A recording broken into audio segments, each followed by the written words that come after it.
Hello students, आज हम लोग करने वाले हैं चैप्टर नंबर 9 का ही part number 2। So chapter number 9 के पार्ट 1 में हमने इंट्रोड्यूस कर दिया था डमी वेरिएबल। आज का जो टॉपिक है वो है अनोवा मॉडल ही पढ़ना है हमें। ANOVA model with two qualitative variable, with two qualitative variables. So basically हम ये कह रहे हैं कि यहाँ पे हमारे जो डमी वेरिएबल होंगे वो कितने होंगे, कैसे होंगे, इट डिपेंड्स ऑन आप कितने क्वालिटेटिव वेरिएबल इंक्लूड कर रहे हो।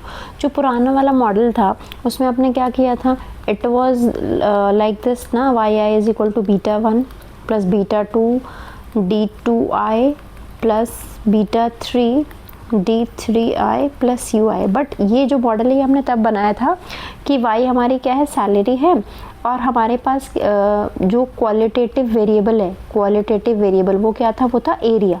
और उस क्वालिटेटिव वेरिएबल को हमने 3 कैटेगरी में डिफाइन किया था, नॉर्थ ईस्ट, साउथ और वेस्ट। ठीक है। सो उसके बेसिस पे हमने डमी वेरिएबल इंट्रोड्यूस किए थे। सो हमारे पास यहाँ पे क्वालिटेटिव वेरिएबल एक था और उसके अंदर 3 कैटेगरीज थी। Make this thing clear, qualitative variable एक ही था, सिर्फ एक था, राइट, जो कि क्या था, एरिया, और उसको हमने 3 कैटेगरीज में डिफाइन किया था।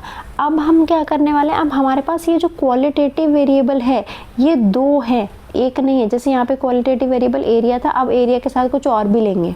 ठीक है।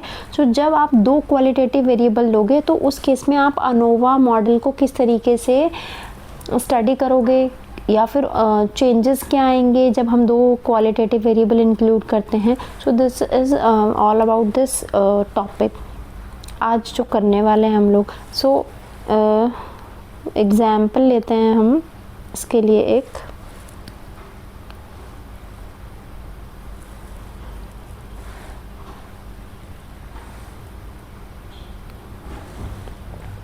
दिस इज द एग्जाम्पल, इसको बहुत ध्यान से समझना है। Suppose you have a sample of 528 persons. ठीक है, आपके पास 528 पर्सन्स का एक सैम्पल है और आपको रिग्रेशन रिजल्ट्स कुछ इस तरीके से दिए हुए हैं। You have Y I hat और ये वैल्यूज़ आपको दी हुई हैं। अब यहाँ पे सबसे पहला काम होता है हमारा, दिमाग में आ जाना चाहिए पहली ही लाइन देखते ही, वाई आई क्या है, आपका रिग्रेसेंट है। ठीक है, d2 और d3 आपके डमी वेरिएबल है, राइट, ये हमारे दिमाग में आ गया। अब दूसरा काम क्या है कि भाई थ्योरी क्या बताना चाह रहा है, ये जो मॉडल है ये क्या थ्योरी एक्सप्लेन कर रहा है, उसके लिए हमें देखना पड़ेगा वाई क्या बता रहा है, डी क्या बता रहा है।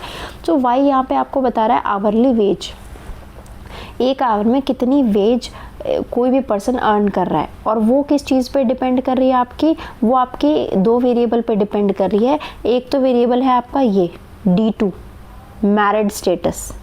ठीक है, मतलब यहाँ पे आपने 2 क्वालिटेटिव वेरिएबल लिए ना, एक क्वालिटेटिव वेरिएबल नंबर 1, एक क्वालिटेटिव वेरिएबल नंबर 2। जो आपका ये वाला वेरिएबल है ये है आपका मैरिड स्टेटस। ठीक है, कोई पर्सन मैरिड है या फिर नहीं है। और दूसरा जो है आपका वो है रीजन ऑफ रेजिडेंस, कि आप किस एरिया में रह रहे हो, region of residence.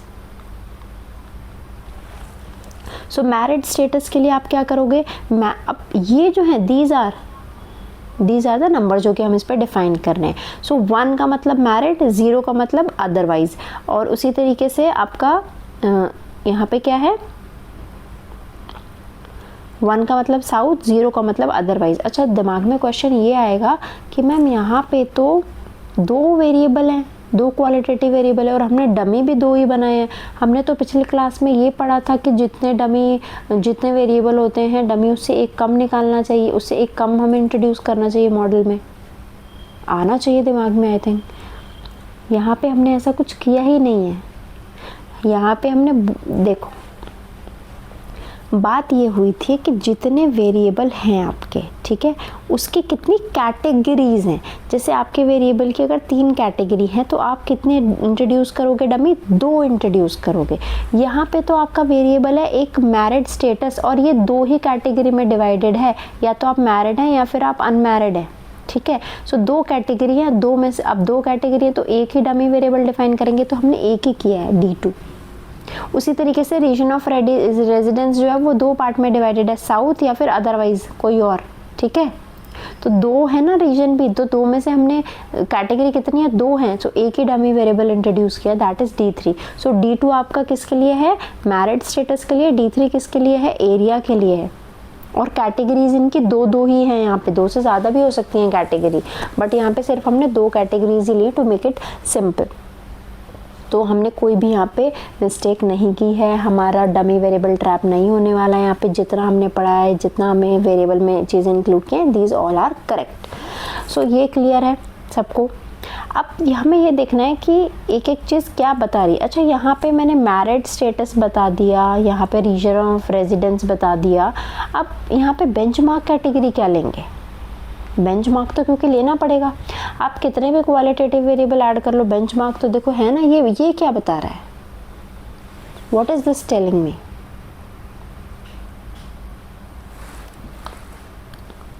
So before getting into this, एक बार ये समझ लेते हैं कि अगर हम वैल्यूज़ जहाँ पे 1 डालेंगे, 0 डालेंगे, वो क्या बता रहा है, ये समझना यहाँ पे ज़रूरी है। देखो, if you are taking D2 is equal to 1, इसका मतलब जो पर्सन है, जिस भी पर्सन की आप बात करें वो मैरिड है, ठीक है। 0 ले रहे हैं तो अनमैरिड है, क्लियर। वैसे ही D3 को अगर 1 ले रहे हैं तो वो मतलब साउथ से है, ठीक है, और अगर 0 ले रहे हैं तो नॉन साउथ है, क्लियर। अब बेटा जहाँ D2 1 है, ठीक है, और D3 0 मान लो, D2 1 D3 0, इस केस में आपके पास क्या आ जाएगा, ये दोनों वैल्यूज़ आ जाएंगी जैसे पहले कर रहे थे, ठीक है। अब अगर मैं D2 को 0 मान लूँ और D3 को भी 0 मान लूँ, ये भी 0, ये भी 0, तो ये बचेगा, ये मेरी बेंचमार्क कैटेगरी होती है। बट इस बेंचमार्क कैटेगरी का नाम क्या होगा यहाँ पे, जब D2 0 का मतलब अनमैरिड, D3 0 का मतलब नॉन साउथ, मतलब ये किस पर्सन की एवरेज सैलरी दी हुई है, एवरेज वेज किसकी दी हुई है, ये एवरेज वेज आपको दी हुई है अनमैरिड नॉन साउथ पर्सन की। आई थिंक अब क्लियर होगा। ये जो मेरी बेंचमार्क कैटेगरी किसकी दी हुई है, ये मेरी बेंचमार्क कैटेगरी दी हुई है unmarried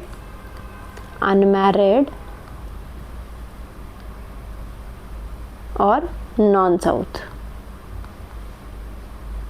unmarried non south person की मुझे क्या दी हुई है, बेंचमार्क कैटेगरी दी हुई है।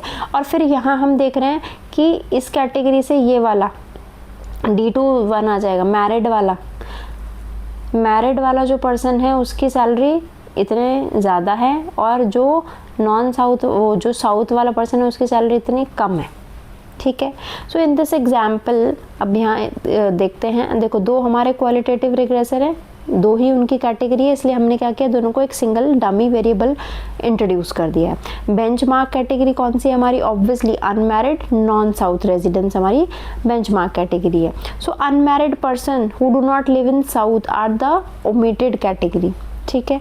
अब देखो mean hourly wage in the benchmark category कितनी है, 8.81 क्या है इनकी एवरेज सैलरी है। कंपेयर्ड विद दिस, अब हम इसको कंपेयर करें, average hourly wage of those who are married is, अब जो मैरिड है, मैरिड जो है मतलब मैरिड का मतलब D2 जहाँ पे 1 आ जाएगा मेरा, उसकी अगर हम एवरेज इनकम निकालने लग जाएं, एवरेज वेज निकालने लग जाएं, तो आएगा β1 प्लस β2, ये प्लस ये, ठीक है।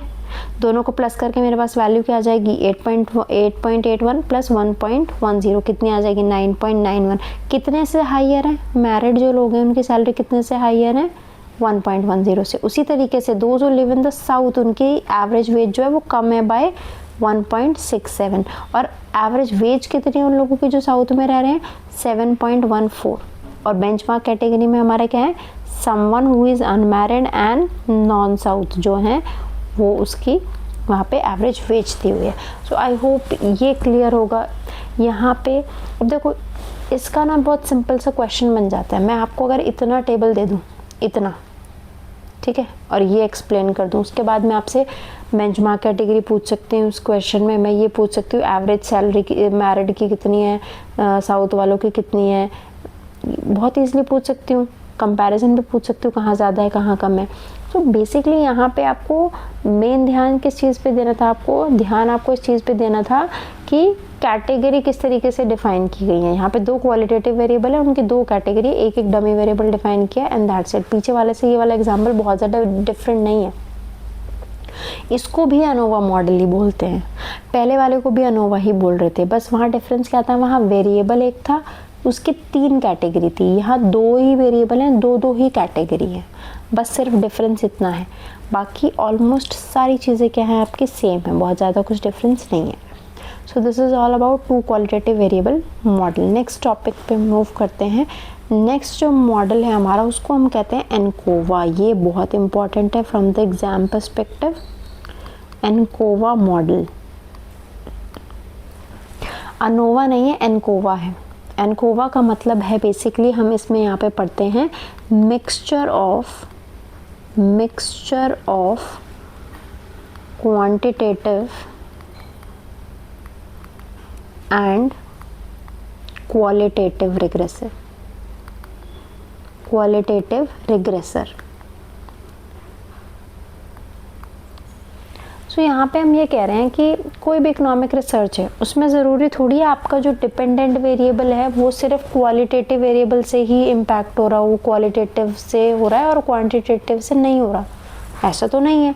सो इकोनॉमिक थ्योरी में हमें देखने को मिलता है जैसे कि जो इनकम है आपकी वो किससे suppose you have this Y as income, ठीक है, आपकी इनकम जो है वो प्राइस से भी इम्पैक्ट होती है, ठीक है, वो we were talking about demand।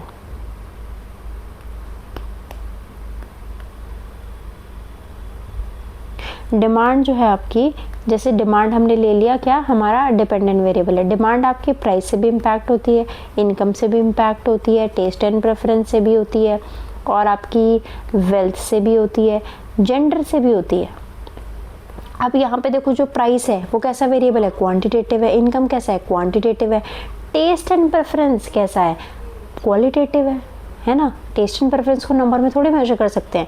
Wealth कैसा है, क्वांटिटेटिव है। जेंडर कैसा है, क्वालिटेटिव है। तो आपकी जो डिमांड है वो तो क्वांटिटेटिव और क्वालिटेटिव दोनों ही टाइप के वेरिएबल से इम्पैक्ट हो रही है। सो आपको तो मॉडल में दोनों ही वेरिएबलों को इंक्लूड करना चाहिए। अभी तक जो हमने मॉडल पढ़ा उसमें हमने ये पढ़ा Y I is equal to β1 β2 d2i plus β3 d3i, ठीक है। ये अभी वाले मॉडल की बात कर रही हूँ। जो शुरू में पढ़ रहे थे अब तक के चैप्टर्स में, उसमें हम कुछ इस तरीके से पढ़े थे, β1 2 β2 x2 β3 x3 ui। तो हम ये पढ़ रहे थे, यहाँ पे हम कह रहे थे कि y जो है वो सिर्फ क्वांटिटेटिव वेरिएबल पे डिपेंड कर रहा है। यहाँ पे हम कह रहे हैं कि ऑल थ्रू किस पे डिपेंड कर रहा है, डमी वेरिएबल पे इंट्रोड्यूस कर रहा है, वो इम्पैक्ट कर रहा है। लेकिन दोनों भी तो हो सकते हैं। सो दिस, जब आप दोनों को एक साथ पढ़ते हो मतलब आपका जो y है वो d पे भी डिपेंड करता है, डमी वेरिएबल के ऊपर से भी उसके ऊपर चेंज आता है और क्वांटिटेटिव की वजह से भी चेंज आता है। तो जब हम दोनों को एक साथ पढ़ते हैं तो वो मॉडल क्या होता है, उसको हम बोलते हैं एनकोवा मॉडल। ये जो दोनों मॉडल हैं इनको हम अनोवा बोलते हैं, अनोवा। जब कम्प्लीटली ये डमी पे वो डिपेंडेंट है तब भी अनोवा है, कम्प्लीटली क्वांटिटेटिव वेरिएबल पे डिपेंडेंट है तब भी अनोवा है। लेकिन जब दोनों का मिक्सचर पढ़ेंगे तब ये क्या हो जाता है, एनकोवा हो जाता है। और इसका क्वेश्चन आता है कई बार थ्योरी में भी, आपसे क्वेश्चन आ जाएगा, 6 मार्क्स की स्टेटमेंट आ जाएगी कि भाई अनोवा अनकोवा में डिफरेंस क्या होता है। सो आपको पता होना चाहिए। इन्हीं इक्वेशंस एग्जाम्पल्स के थ्रू आप एक्सप्लेन कर सकते हो कि अनोवा में क्या पढ़ते हैं, अनकोवा में क्या पढ़ते हैं। So what is ANCOVA? Basically जब आपके एक्सप्लेनेटरी वेरिएबल, कुछ एक्सप्लेनेटरी वेरिएबल क्वांटिटेटिव होते हैं और कुछ क्वालिटेटिव होते हैं, और उनसे जब हम रिग्रेशन मॉडलिंग करते हैं तब उसको हम क्या बोलते हैं, अनकोवा। तो अगर हम डेफिनेशन देखें तो it is regression models containing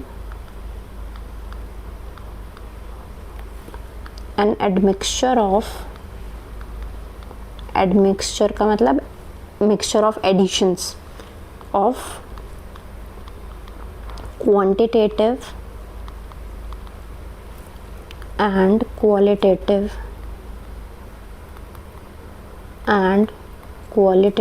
variables, इनको हम बोलते हैं आर कॉल्ड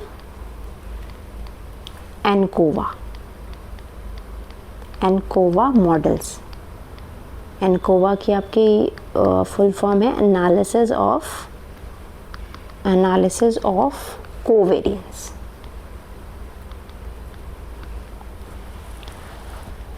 अब इसके लिए हम एक एग्जाम्पल लेते हैं।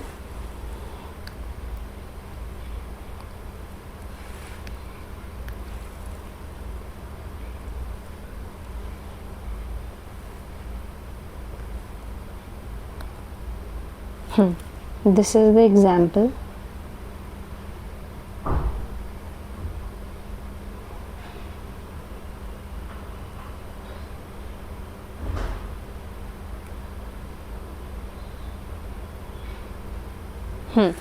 देखो एग्जाम्पल में आपको सेम चीज़ें हैं जो अभी हम लेके चल रहे थे। टीचर्स की सैलरी दी हुई in relation to region and spending on public school. अब देखो यहाँ पे हम क्या कह रहे हैं, थ्योरी, इस थ्योरी के अकॉर्डिंग हम ये कह रहे हैं जो टीचर की सैलरी है वो एरिया पे तो डिपेंड करती है कि वो कौन से एरिया में, स्कूल कौन से एरिया में, नॉर्थ ईस्ट में है, साउथ में है या फिर वेस्ट में है। उसके साथ साथ ये डिपेंड कर रही है कि भाई स्कूल जो है वो अपने ऊपर कितना खर्चा कर रहा है, स्कूल का एक्सपेंडिचर कितना है, स्पेंडिंग ऑन पब्लिक स्कूल, उस पर भी डिपेंड करता है। क्योंकि अगर पब्लिक स्कूल पे खर्चा ज़्यादा हो रहा है तो ऑब्वियस सी बात है टीचर की सैलरी भी ज़्यादा ही होगी। सो हमारे पास जो मॉडल है वो कुछ इस टाइप से दिया हुआ है ये। अब यहाँ ध्यान दो, आपका वाई आई क्या है, average annual salary of the public school teachers. ये जो वाई आई है ये आपका क्या है, रिग्रेसेंट है। क्या है, रिग्रेसेंट, जिसको हम डिपेंडेंट वेरिएबल भी बोलते हैं। ठीक है, ये आपका रिग्रेसेंट हो गया। उसके बाद D2 और D3 क्या है, डमी वेरिएबल है। और XI क्या है, XI, और ये जो डमी वेरिएबल है इन्हीं को हम क्वालिटेटिव वेरिएबल भी बोलते हैं। और XI क्या है आपका, क्वांटिटेटिव वेरिएबल है। अब देखो XI spending on public school, तो बेसिकली हम क्या करें, स्पेंडिंग जितनी ज़्यादा होगी एवरेज सैलरी भी टीचर की ज़्यादा ही होगी। और ये किस चीज़ से डिफाइन हो रहा है, ये बीटा 4 से डिफाइन हो रहा है। It is defined through beta 4। अब देखो आपका D2 और D3 कैसे डिफाइंड है। अब यहाँ आपको पता लग जाएगा कि वेरिएबल एक्चुअल में क्वालिटेटिव वेरिएबल एक है या दो है। देखो आपको पता चल रहा है 1 if the state is north east, 0 otherwise state is south. तो यहाँ पे आपको पता चल रहा है वेरिएबल तो एक ही है क्वालिटेटिव, लेकिन उसको हमने 3 कैटेगरी में डिफाइन कर दिया, नॉर्थ ईस्ट, साउथ और वेस्ट। वही वाला सेम एग्जाम्पल है हमारा फर्स्ट वाला जो एग्जाम्पल हमने लिया था। अब यहाँ पे एक चीज़ हमें ध्यान में रखनी है कि हम we are treating west as a benchmark category. हमें पता है ये जो बीटा 1 बता रहा है ये बेंचमार्क कैटेगरी, और ये बीटा 1 क्या बता रहा है, दिमाग में आ जाना चाहिए फर्स्ट पार्ट से ही कि ये बता रहा है हमें एवरेज सैलरी ऑफ वेस्ट के जो टीचर्स हैं उनकी एवरेज सैलरी बता रहा है ये। ठीक है, बीटा 2 क्या बता रहा है, बीटा 2 आपको ये बता रहा है कि नॉर्थ ईस्ट में सैलरी कितनी ज़्यादा है। बीटा 3 क्या बता रहा है, साउथ में सैलरी कितनी ज़्यादा है। और एवरेज सैलरी अगर मुझे नॉर्थ की निकालनी है, नॉर्थ ईस्ट की, तो बीटा 1 प्लस बीटा 2, और अगर साउथ की निकालनी है तो बीटा 1 प्लस बीटा 3। ये हम लोग फर्स्ट पार्ट में कर चुके हैं। अब आगे का पार्ट हमारा क्या है, अब हमने इस पार्ट में x भी ऐड कर दिया है, सिर्फ इतना है। तो जब हमने x ऐड किया और इसको क्या किया, हमने इस मॉडल को, एनकोवा मॉडल को क्या किया, एस्टिमेट किया, तो हमारे पास ये रिजल्ट्स आ गए। दीज आर द रिजल्ट्स, ये सारे हमारे रिजल्ट्स हैं। देखो ये क्या बता रहा है, व्हाट इज़ दिस, बीटा 1, ये क्या है, बीटा 2, बीटा 3, बीटा 4, ये इनकी वैल्यूज़ आ गई। स्टैंडर्ड एरर दिया हुआ है आपको, टी वैल्यूज़ दी हुई हैं आपको। अच्छा, इसके साथ साथ एक चीज़ दी हुई है यहाँ पे, स्टार। देखो टी वैल्यू के ऊपर स्टार दिया हुआ है, 1 स्टार, 2 स्टार। इस स्टार का मतलब क्या होता है, या तो आपको पी वैल्यू दी होगी, और अगर आपको पी वैल्यू नहीं दी इसका मतलब है अगर सिंगल स्टार है इसका मतलब है आपकी पी वैल्यू जो है वो 5% से कम है। और अगर डबल स्टार दिया हुआ है इसका मतलब पी वैल्यू आपकी 5% से ज़्यादा है। ये याद रखना, आपको क्वेश्चन में अगर स्टार दिया हुआ है तो इसको इस तरीके से रीड करना है, single star P value less than 5% है, और डबल स्टार पी वैल्यू आपकी 5% से ज़्यादा है। अब यहाँ पे हम क्या बताना चाह रहे हैं, As this result suggest ceteris paribus, ceteris paribus का मतलब क्या होता है, लॉ ऑफ डिमांड में भी पढ़ा हुआ। ceteris paribus का मतलब होता है keeping other things constant, keeping other things constant। जब हम बाकी चीज़ों को क्या कर रहे हैं, कांस्टेंट रख रहे हैं, तो एज पब्लिक अगर मैं बाकी चीज़ों को कांस्टेंट रखने का मतलब मैं एरिया को अगर कांस्टेंट रखूं, चाहे कोई नॉर्थ ईस्ट का है, चाहे कोई वेस्ट का है, चाहे कोई साउथ का है, उसको मैंने कांस्टेंट रख लिया। So as public expenditure goes up, जैसे जैसे आपका पब्लिक एक्सपेंडिचर ऊपर जाएगा बाय $1 ऑन एवरेज, आपके पब्लिक स्कूल की टीचर जो सैलरी है वो भी गोज अप होगी, वो भी ऊपर जाएगी बाय $2.34 से। ये हम ऑलरेडी चैप्टर नंबर 3-4 में ये वाली इंटरप्रिटेशन बहुत बार पढ़ चुके हैं। बट मेन काम यहाँ पे और क्या, बाकी चीज़ें आपको पता है। This is the benchmark category, average salary of west के टीचर, ये एवरेज सैलरी नॉर्थ की कम हो जाएगी, ये क्या हो जाएगी, एवरेज सैलरी साउथ की कम हो जाएगी बाय 3112। अब देखो जो पहले वाले रिजल्ट्स थे और ये वाले रिजल्ट्स हैं आपको अलग मिलेंगे, बहुत चेंजेस मिलेगा। तो मेन हमारा काम ये नहीं जानने का होता कि एवरेज सैलरी कितनी है, हमारा मेन काम होता है इकोनोमेट्रिक मॉडल के थ्रू कि ये जानने का कि ये जो डिफरेंशियल इंटरसेप्ट कोफिशिएंट है, वर्ड आ गया डिफरेंशियल इंटरसेप्ट कोफिशिएंट, इसका मतलब क्या है, डिफरेंशियल इंटरसेप्ट कोफिशिएंट में आपके अकॉर्डिंग क्या होने चाहिए इस मॉडल में, β1 होगा नहीं, आपका β2 डिफरेंशियल इंटरसेप्ट कोफिशिएंट होगा, β3 होगा, सिर्फ ये दोनों होंगे। ये तो आपका कोफिशिएंट है, बट ये आपका रिग्रेशन कोफिशिएंट है, ये दोनों हैं सिर्फ डिफरेंशियल इंटरसेप्ट कोफिशिएंट, जो कि आपको डिफरेंस बता रहे हैं बेंचमार्क कैटेगरी से कि भाई ये इतना कम होगा और ये इतना कम होगा। अब आपको सिग्निफिकेंस चेक करना है तो आप पी वैल्यू के लिए चेक करोगे। अगेन मैं आपको फिर से डिसीजन रूल बता रही हूँ, पी वैल्यू अगर आपकी लेस देन होती है अल्फ़ा से तो आप नहीं रिजेक्ट करते अपनी नल हाइपोथेसिस को। और नल हाइपोथेसिस क्या है आपकी, जो भी आप वेरिएबल ले रहे हो D2 D3 वो क्या है, D2 D3 वो सिग्निफिकेंट है, ये आप ले रहे हो, ठीक है। और दूसरा पी वैल्यू ग्रेटर देन होगी तो सॉरी मैं हमेशा इस पी वैल्यू में ये आता है reject, sorry I made a mistake, हाँ। सो यहाँ पे आप रिजेक्ट करते हो इन दिस केस, और यहाँ पे आप रिजेक्ट नहीं करते हो नल हाइपोथेसिस को। और नल हाइपोथेसिस क्या है, आपको जो वेरिएबल है वो सिग्निफिकेंट है या नहीं है, ठीक है, इसके बेसिस पे। अब यहाँ देखो पी वैल्यू, इसकी पी वैल्यू डबल स्टार, इसका मतलब पी वैल्यू जो है वो क्या है, ज़्यादा है। अभी देखा ना डबल स्टार क्या बताता है, ज़्यादा है 5% से, इसका मतलब हम रिजेक्ट नहीं कर सकते। आपके जो कोफिशिएंट है इज़ नॉट सिग्निफिकेंट, ना तो नॉर्थ ईस्ट के लिए ना नॉर्थ सेंट्रल। अब पीछे जो हमारा पीछे वाला एस्टिमेशन था पार्ट 1 में जो पढ़ा था उसमें भी सेम रिजल्ट आए थे कि ये ना सिग्निफिकेंट है ही नहीं। इसका मतलब जो आप डमी वेरिएबल ले रहे हो इनका बहुत ज़्यादा इम्पैक्ट वाई पे नहीं है, दे आर नॉट सिग्निफिकेंट। जब आप रिजेक्ट नहीं कर रहे हो ये, ठीक है, they are not significant. I think आप क्लियर होगा ये वाला एग्जाम्पल। अब इसमें हमारे पास एक और चीज़ रह गई है, दैट इज़ अब बेसिकली हम जब ये पढ़ रहे हैं तो इसमें डायग्राम किस तरीके से, एक डायग्राम है जो आपको ये रिजल्ट्स को और अच्छे से समझाने में हेल्प करेगा, दैट इज़ दिस। यहाँ पे देखो क्या हुआ है, यहाँ पे हमने रिग्रेशन लाइंस बना दिया। रिग्रेशन लाइंस में आपको एक चीज़ नज़र आ रही होगी, देखो स्लोप जो है वो तीनों लाइन का सेम है क्योंकि तीनों लाइन पैरेलल है।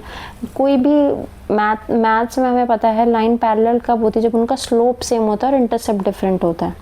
स्लोप सेम का मतलब देखो क्या है, देखो यहाँ पे ये वाली जो चीज़ है ना β4, ये आपका स्लोप कोफिशिएंट होता है। β4 कितना है 2.34, और ये तो सेम ही है, दैट्स वाई देखो आपका स्लोप तीनों लाइन का सेम है, ठीक है। उसके बाद लेकिन इंटरसेप्ट डिफरेंट है ना। इंटरसेप्ट में देखो साउथ की वैल्यू 25 समथिंग आएगी, नॉर्थ ईस्ट की 25,741 और आपकी वेस्ट की 28, तो ये आपका इंटरसेप्ट बता रहा है, ये रहा देखो, this is the intercept. So diagrammatically भी आप इसको क्या कर सकते हो, प्रेजेंट कर सकते हो। सो इस मॉडल को पढ़ने के पीछे हमारा मेन पर्पस क्या था, मेन पर्पस ये था कि एनकोवा मॉडल जो है वो क्या करता है, आपका क्वांटिटेटिव वेरिएबल के साथ डमी वेरिएबल को भी स्टडी करता है।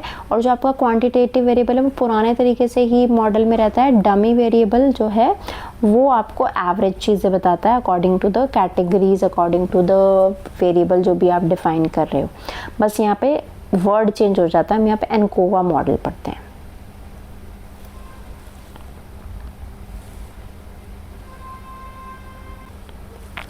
Yes, next we have the topic.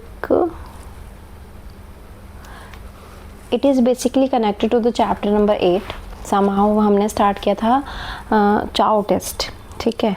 So the name of the topic is dummy variable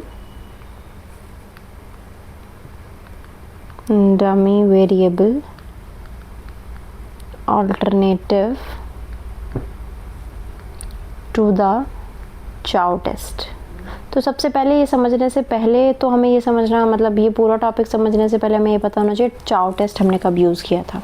तो चाउ टेस्ट यूज़ करना कब बेनिफिशियल होता है? जब आपके पास कोई डेटा अवेलेबल हो टाइम सीरीज़ डेटा में आपको पता है कि स्ट्रक्चरल ब्रेक होने के चांसेस होते हैं. जैसे कि मैंने एग्जांपल दिया था कोविड का. आप सपोज करो बहुत लंबे टाइम पीरियड की कोई स्टडी कर रहे हो और उसके बीच में आपको ये पता है कि एक बहुत स्ट्रक्चरल चेंज आया था, एक स्ट्रक्चरल ब्रेक आया था. सो अगर आपको पता है कि वो स्ट्रक्चरल ब्रेक कब आया था देन तो it is well and good. But अगर आपको नहीं पता तो आप एक गेस वर्क करते हो और उस गेस वर्क जो किया आपने वो सही है या नहीं है उसको चेक करने के लिए आप चाउ टेस्ट का यूज़ करते हो. सो मेनली चाउ टेस्ट यूज़ किया जाता है स्ट्रक्चरल स्टेबिलिटी को देखने के लिए. अगर कोई रिग्रेशन मॉडल में स्ट्रक्चरल स्टेबिलिटी है या नहीं है या फिर कोई स्ट्रक्चरल ब्रेक आया था. सो बेसिकली चाउ टेस्ट जो है आपका, उसकी मेन इंपॉर्टेंस किसके लिए है? To examine the structural stability. इसके लिए पूरा हमने मॉडल बनाया था, एफ टेस्ट किया था. बट वहाँ पे ना एक इशू था. दैट इशू वाज कि हमें ना रिग्रेशन तीन रिग्रेशन लाइन लेनी पड़ रही थी, तीन रिग्रेशन मॉडल स्टडी करने पड़ रहे थे. सो हमने ये चीज़ देखी थी कि there were some drawbacks in the Chow test. एक तो ये था कि आपको 3 इक्वेशंस पढ़नी पड़ेंगी. आपको पहले से पता होना चाहिए कि स्ट्रक्चरल ब्रेक किस ईयर में हो रहा है. और सबसे बड़ा जो मेन ड्रॉबैक था चाउ टेस्ट का वो ये था, आपको चाउ टेस्ट सिर्फ ये बताएगा कि स्ट्रक्चरल ब्रेक है या फिर नहीं है. आपको ये नहीं बताएगा कि उस स्ट्रक्चरल ब्रेक से पहले आपका कर्व कैसा दिखता था, उसके बाद कैसा दिखता है. कर्व से मेरा मतलब है कि इंटरसेप्ट में चेंज आया है या स्लोप में चेंज आया है, ये नहीं बताने का काम चाउ टेस्ट करता. तो इसको सॉल्व करने के लिए हम दूसरा ऑल्टरनेटिव लेके आए हैं, that is dummy variable alternative. Dummy variable जितने आपके ड्रॉबैक्स थे चाउ टेस्ट के वो आपके डमी वेरिएबल में क्या हो जाते हैं, सॉल्व हो जाते हैं. So whenever you want to examine the structural stability of a regression model, तो आपके पास 2 चॉइसेस होंगी. या तो आप चाउ टेस्ट अप्लाई कर सकते हैं या फिर आप डमी वेरिएबल का मॉडल इंट्रोड्यूस कर सकते हैं.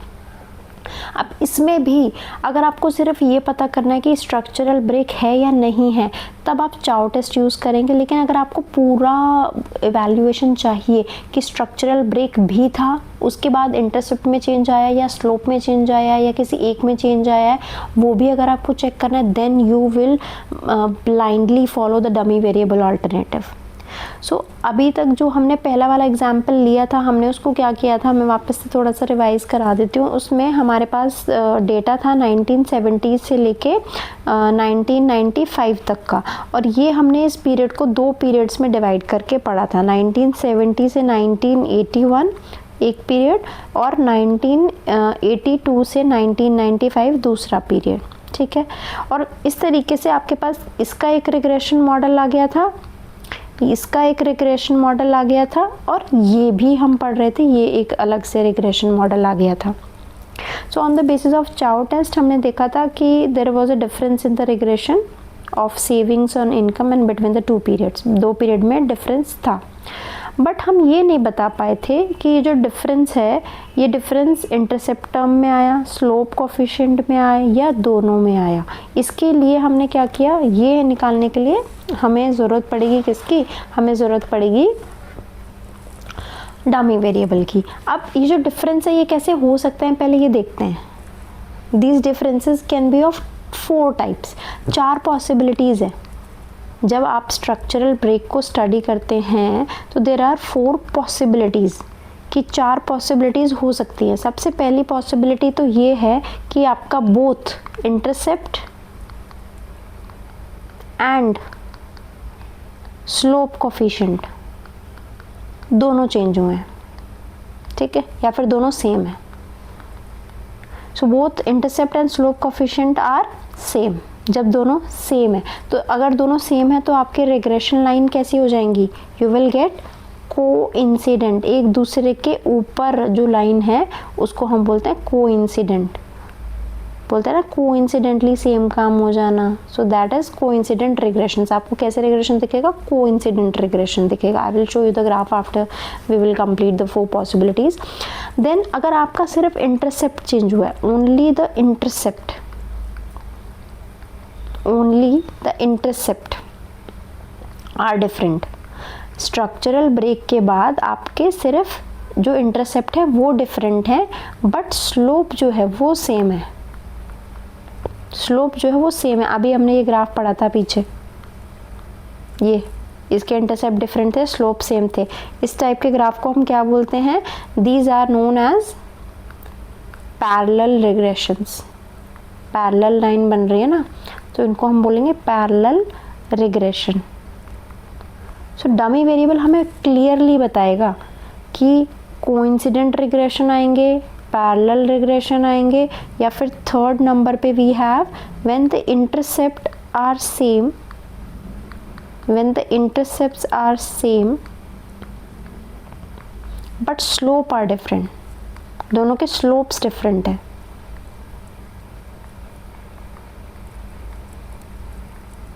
बट स्लोप्स आर डिफरेंट, तो इसको हम क्या नाम देते हैं, दीज आर कॉल्ड कनकरेंट, इनको हम बोलते हैं कनकरेंट रिग्रेशन, कनकरेंट रिग्रेशन। और फोर्थ नंबर का जो रिग्रेशन आपका आता है वो आता है when both intercept and slopes are different, जब आपका स्लोप भी डिफरेंट है और आपका इंटरसेप्ट भी डिफरेंट है, उस केस में आप इसको क्या बोलते हैं, this is known as dissimilar regression. बिल्कुल डिसिमिलर, इनके बीच में आपको कोई रिलेशनशिप नजर नहीं आएगा, डिसिमिलर रिग्रेशंस। सो जब हम डमी वेरिएबल लेते हैं ना, तो उस केस में हम क्लियरली बता सकते हैं कि कोइंसिडेंट रिग्रेशन आएगा आपका, पैरेलल आएगा, कनकरेंट आएगा, डिसिमिलर आएगा। और ये हम बहुत इजीली देख सकते हैं। अभी पीछे वाले एग्जांपल में हमें पता चल गया था ना पैरेलल आया, तो यू कैन इजीली टेल कि इंटरसेप्ट में चेंज आया, सिर्फ स्लोप में कोई चेंज आया ही नहीं है स्ट्रक्चरल ब्रेक के बाद। सो इसीलिए इस वजह से ना हमारे लिए जो डमी वेरिएबल का मॉडल है वो इंट्रोड्यूस करना ज़्यादा बेटर है, रादर देन आप क्या यूज़ करो, आप चाओ टेस्ट यूज़ करो हमेशा। सो एक बार इसको ज़रा हम डायग्राम के थ्रू देखते हैं, चारों जो केसेस हैं इनको डायग्राम के थ्रू देखने की कोशिश करते हैं, सो दैट आपके दिमाग में एक इमेज सेट हो जाए। These are the diagram. देखो कोइंसिडेंट रिग्रेशंस क्या होते हैं, कोइंसिडेंट रिग्रेशन आपके वो होते हैं जहाँ पे आपको देखो लाइन, दोनों लाइन आपकी क्या है, कोइंसाइड करेंगी। अच्छा ये लैम्डा 1 और गामा 1 कहाँ से आ रहा है, दो रिग्रेशन लाइन पढ़ी थी ना हमने, Y I is equal to lambda 1 plus lambda 2 x2, Y I is equal to gamma 1 plus gamma 2 x2। तो ये आपके 1970 से 1981 वाले के लिए थी, और ये 1982 से 1995 के लिए थी। So when you are saying कि कोइंसिडेंट रिग्रेशन है, इसका मतलब क्या है, कोइंसिडेंट का मतलब क्या था, आपका इंटरसेप्ट भी सेम है और आपका स्लोप भी सेम है, तो उस केस में कोइंसिडेंट रिग्रेशन आएगा। यहाँ पे देखो क्या है, यहाँ पे slope is different, slope is different but आपका sorry intercept is different but slope same है, ये होता है आपका पैरेलल रिग्रेशन। ठीक है, यहाँ पे देखो आपका इंटरसेप्ट सेम है बट स्लोप डिफरेंट है, एक का लैम्डा 2 एक का गामा 2, ठीक है, और लैम्डा 1 और गामा 1 बराबर है, इसको हम बोलते हैं कनकरेंट रिग्रेशन। यहाँ देखो इंटरसेप्ट डिफरेंट, स्लोप भी डिफरेंट है, दोनों के बिल्कुल अलग, इसको हम बोलते हैं डिसिमिलर रिग्रेशन। सो ये चारों ही हम डायग्राम के थ्रू बहुत इजीली बता सकते हैं, और डमी वेरिएबल का यूज़ करते हुए बहुत इजीली हम ये बता सकते हैं कि किस टाइप का जो डायग्राम है वो इवॉल्व होगा। तो अब क्या करते हैं, अब देखते हैं कि हम इंट्रोड्यूस कैसे करते हैं। ये मैंने अभी तक सारा ये बताया कि एक्चुअल में डमी वेरिएबल का यूज़ हम क्यों करते हैं। हमें ये पता करना होता है कि चेंज जो आया है वो किस टाइप का आया है, पैरेलल रिग्रेशन है, कोइंसिडेंट रिग्रेशन है, कंकरेंट रिग्रेशन है या डिसिमिलर है, स्ट्रक्चरल ब्रेक के बाद किस टाइप का चेंज आया है वो देखने के लिए। बट चाउ टेस्ट तो लगा नहीं रहे, हमें डमी वेरिएबल इंट्रोड्यूस करना है। So let's see how we are going to basically model the theory. तो मॉडल हमारा कुछ इस तरीके से बनेगा, Y I is equal to alpha 1 alpha 2 D T plus beta 1 X T plus beta 2 D T X T plus U T. अब यहाँ पे y जो है आपकी वो दी हुई है सेविंग्स, क्या है सेविंग्स, x आपका है इनकम। हम यही तो देखते हैं कि इनकम मॉडल बेसिकली क्या कह रहा है, आपकी इनकम पे सेविंग्स डिपेंड करती है, इनकम जितनी ज़्यादा होगी सेविंग उतनी ही ज़्यादा होगी, ये चीज़ यहाँ से पता चल रही है, ठीक है। लेकिन इसके अलावा हमने डमी वेरिएबल इंट्रोड्यूस किया है सिर्फ एक, देखो याद रखो हमने एक वेरिएबल इंट्रोड्यूस किया है, जबकि हमारे पास कैटेगरी कितनी है, 2 वेरिएबल। क्या है देखो, ये तो आपका हो गया क्वांटिटेटिव वेरिएबल, ठीक है। दूसरा वेरिएबल क्या है हमारे पास, टाइम है, दूसरा वेरिएबल टाइम है ना, टाइम पीरियड है। तो उसको टाइम पीरियड को हमने क्या किया, 2 कैटेगरीज में डिवाइड किया। आपके जो टाइम है उसको 2 कैटेगरी में डिवाइड किया, 1970 से 81 पहली कैटेगरी, 1982 से 95 दूसरी कैटेगरी। तो ऑलवेज मैंने क्या बताया, अगर 2 कैटेगरी है तो डमी कितने इंट्रोड्यूस करेंगे, एक डमी इंट्रोड्यूस करेंगे, एक ही किया है। अब ये डमी क्या बता रहा है, ये डमी कह रहा है 1 फॉर व्हाट, जब आप 1982 से 1985 का डेटा ले रहे हैं तब, और 0 ऑब्वियस सी बात है अदरवाइज, और अदरवाइज में कौन सा डेटा आ जाएगा, दूसरा वाला आ जाएगा। क्लियर है, इतना क्लियर आई थिंक सबको हो गया होगा कि हमने एक डम इंट्रोड्यूस किया है। अच्छा, एक और यहाँ पे चीज़ विजिबल है, that is D T X T, ये भी किया है। क्यों, टाइम का इम्पैक्ट इनकम के साथ भी तो रहेगा, वो भी तो हमें ऐड करना पड़ेगा, ये ध्यान रखना। इसका क्वेश्चन प्रीवियस ईयर में भी आया था और सेम क्वेश्चन आया था, सेम टू सेम क्वेश्चन आया था, बोला गया था कि डमी वेरिएबल इंट्रोड्यूस करो। सो जब भी आप डमी वेरिएबल इंट्रोड्यूस करोगे तो ये तो लेंगे ही लेंगे आप, लेकिन इसके साथ x2 का रिलेशनशिप भी लेंगे। एग्जाम्पल में देखेंगे हम इसका क्या रोल है, नंबर्स के साथ और अच्छे से क्लियर होगा। बट सबसे पहले अब हमें क्या करना है, मीन सेविंग निकालनी है दोनों पीरियड की। स्ट्रक्चरल ब्रेक है वो तो हमें पता है, बट मीन सेविंग निकालनी है। Let's calculate it. आप निकालो मीन सेविंग्स फॉर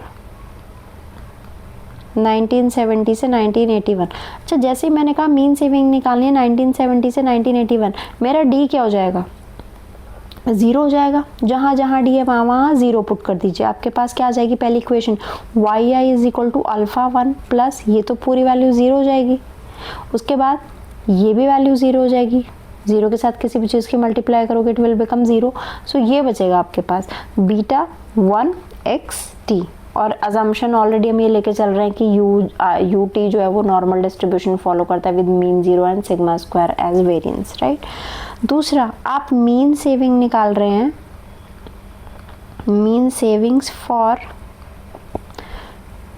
1982 टू 1995। जैसे ही मैंने बोला मीन सेविंग निकालनी है इस पीरियड की, आपको पता है जहाँ अगर ये पीरियड की बात हो रही है तो डी की जगह 1 लिख देंगे, तो डी की जगह यहाँ 1 आ जाएगा और डी की जगह यहाँ 1 आ जाएगा। वी विल गेट इक्वेशन जो हमें मिलेगी बेसिकली एक्सपेक्टेड वैल्यू ऑफ ई जो मिलेगी वो मिलेगी हमें अल्फ़ा 1 प्लस अल्फ़ा 2, क्योंकि यहाँ पे अल्फ़ा 2 ही बचेगा 1 डालने के बाद, ये आपका इंटरसेप्ट आ गया, ठीक है, प्लस बीटा 1 और बीटा 2 एक्स। देखो बीटा 1 एक्स टी बचेगा, यहाँ पे भी बीटा 2 एक्स टी बचेगा क्योंकि डी 2 की जगह पे 1 आ गया, ठीक है। So beta 1 plus beta 2 X T. So देखो ये दोनों इक्वेशंस आ गई, ये और ये। आपको बहुत क्लियरली पता चल रहा है दैट देयर इज दोनों में इंटरसेप्ट का डिफरेंस है, स्लोप भी अलग है दोनों का, इंटरसेप्ट भी अलग, स्लोप भी अलग। किस टाइप का रिग्रेशन मिलेगा, डिसिमिलर। ये आपको बहुत क्लियरली पता चल जाएगा। और ये आपकी सेम इक्वेशंस हैं, सेम टू सेम इक्वेशंस हैं जो हमने चाउ टेस्ट में निकाली थी। तो चाउ टेस्ट में इतना सारा मेहनत करने से बेटर क्या है, आप एक डमी वेरिएबल इंट्रोड्यूस करो, उसके अंदर इस तरीके से इसका डिफाइन करो and you will get the equations. और फ़ायदा क्या है, वहाँ पे सिर्फ चाउ टेस्ट में स्ट्रक्चरल ब्रेक है या नहीं है ये पता चल रहा था, यहाँ पे हमें ये भी पता चल जाएगा कि इंटरसेप्ट में डिफरेंस है या स्लोप में डिफरेंस है नहीं है, किस टाइप का रिग्रेशन है, पैरेलल है, कंकरेंट है, कोइंसिडेंट है या डिसिमिलर है, ये भी हमें पता चल जाएगा। So this is all about part number 2 of chapter 9। इस डमी वेरिएबल का एग्जाम्पल हम नेक्स्ट पार्ट में करेंगे।